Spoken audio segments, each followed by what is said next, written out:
This is a fascinating car. How many Pegasos were even built to begin with? They built 41 Pegasos. Actually, they built 41, but then they claimed more.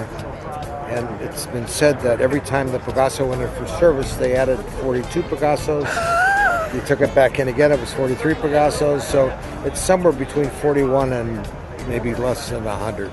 Okay. They built 3 of this car. The bodies to Pegasos were built in either Spain, Italy, or France. In France, Sauchek built the bodies. Of this particular model, they built 2 coupes and 1 Spider.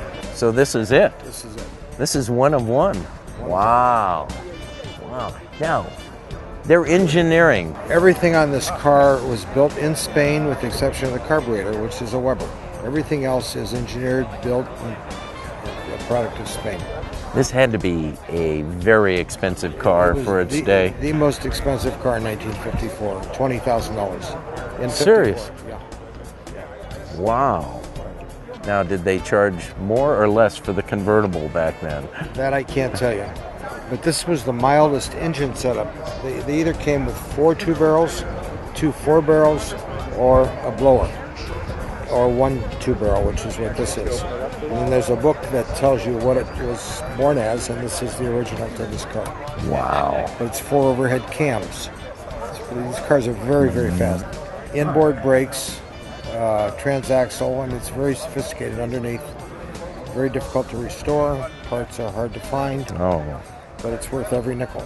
Well, now, did you get the car in this condition, or did you have to? Exactly what I bought it. It's an original car.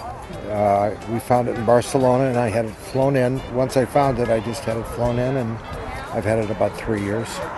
This car lived most of its life in Spain then? Yes. Or? Oh, yeah. It was in a museum in Spain. Really? Well, that's the fun stuff of trying to track down these kind of cars. This to me is like the California Spider equivalent because it's and much rarer. Those California Spiders they built, there's quite a few of them out there. Oh, exactly, and it's certainly, hey, it doesn't get much rarer than one of one, does it? All alloy, every bit of it, so it can't weigh too much, and numbers matching. Wow. Just a fun car.